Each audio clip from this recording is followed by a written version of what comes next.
Assalamualaikum warahmatullahi wabarakatuh. Alhamdulillahilladzi hadana lihaza wa ma kunna linahtadiya laula an hadanallah. Asyhadu an la ilaha illallah wahdahu la syarikalah wa asyhadu anna Muhammadan abduhu wa rasuluh la nabiyya ba'dah. Puji syukur kehadirat Allah Subhanahu wa taala yang mana Allah telah memberikan kita nikmat iman, Islam, ihsan dan kesehatan jasmani serta rohani sehingga kita dapat bertemu kembali di bulan suci ini, yakni bulan Ramadan, bulan penuh ampunan, bulan penuh kasih sayang, dengan sama-sama mengucapkan alhamdulillahirabbil alamin. Salawat dan salam tetap tercurahkan kepada Nabi Muhammad SAW yang telah membawa Islam dari zaman jahiliyah hingga zaman penuh ilmiah. Marilah sama-sama kita bersalawat kepada beliau dengan mengucapkan Allahumma sholli wa sallim ala sayyidina Muhammad. Marhaban ya Ramadan. Keimanan dan ketakwaan kepada Allah Subhanahu wa taala adalah dua hal yang tidak bisa dipisahkan dalam kehidupan seorang muslim. Taat adalah bahasa iman yang hakiki. Tidak ada keimanan tanpa ketaatan. Oleh karena itu, orang yang beriman berusaha semaksimal mungkin untuk melaksanakan ketaatan kepada Allah atas segala perintah dan berusaha menjauhi semua larangannya. Dosa yang dilakukan oleh seorang muslim merupakan penghalang dan faktor yang menghilangkan nilai keimanannya. Semakin banyak dosa, semakin lemah kadar keimanan seseorang. Maka benar jika ulama salaf mengatakan bahwa iman itu bersifat fluktuatif, berkurang dan bertambah karena ketaatan. Dalam beberapa ayat Al-Quran, Allah Subhanahu wa taala menerangkan kedudukan dosa tersebut. Pertama, dalam Quran surah An-Nisa, Allah Subhanahu wa taala berfirman, "Jika kamu menjauhi dosa-dosa besar di antara dosa-dosa yang dilarang kamu mengerjakannya, niscaya kami hapus kesalahan-kesalahanmu, dosa-dosamu yang kecil, dan akan kami masukkan kamu ke tempat yang mulia, syurga." Kedua, dalam Quran surah ayat lain, Allah juga berfirman, yaitu orang yang menjauhi dosa-dosa besar dan perbuatan keji yang selain dari kesalahan-kesalahan kecil.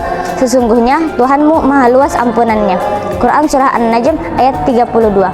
Kaum muslimin dan muslimat rahimakumullah. Begitu juga termasuk dosa besar menjual dirinya dengan kekafiran. Ada beberapa hal yang perlu kita perhatikan. Pertama, kotoran-kotoran dari dosa yang kita lakukan, meskipun kecil, ia akan sangat berbahaya jika dilakukan secara terus-menerus. Maka benar kata ulama bahwa tidak ada dosa besar jika kita segerakan dengan bertaubat, dan tidak ada dosa kecil jika tidak kita lakukan secara terus-menerus.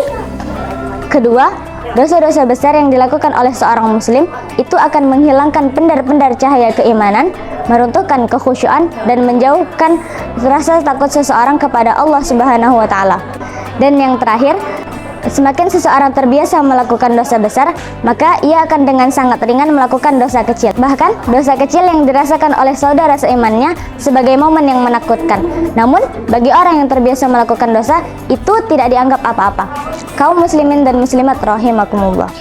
Kewajiban yang paling utama bagi seorang muslim adalah berusaha menjauhi dosa-dosa besar, kemudian melangkah kepada usaha untuk menjauhi dosa-dosa kecil.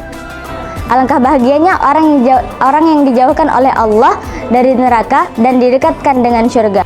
Termasuk juga alangkah bahagianya seorang muslim yang dianugerahkan kekuatan oleh Allah untuk menjauhi langkah-langkah ahli neraka sehingga mampu meniti langkah-langkah ahli surga. Allah Ta'ala berfirman, Bismillahirrahmanirrahim, "Faman zuhziha 'anil nari wa udkhilal jannati faqad faza wa mal hayatud dunya illa mata'ul ghurur." Shadaqallahul azim. Barang siapa yang dijauhkan dari neraka dan didekatkan dengan surga, maka sesungguhnya ia telah beruntung. Demikianlah yang dapat saya sampaikan. Lebih dan kurang saya mohon maaf. Semoga bisa kita amalkan dan bermanfaat bagi kita masing-masing. Wallahu muwafiq ila aqwamit thoriq. Assalamualaikum warahmatullahi wabarakatuh.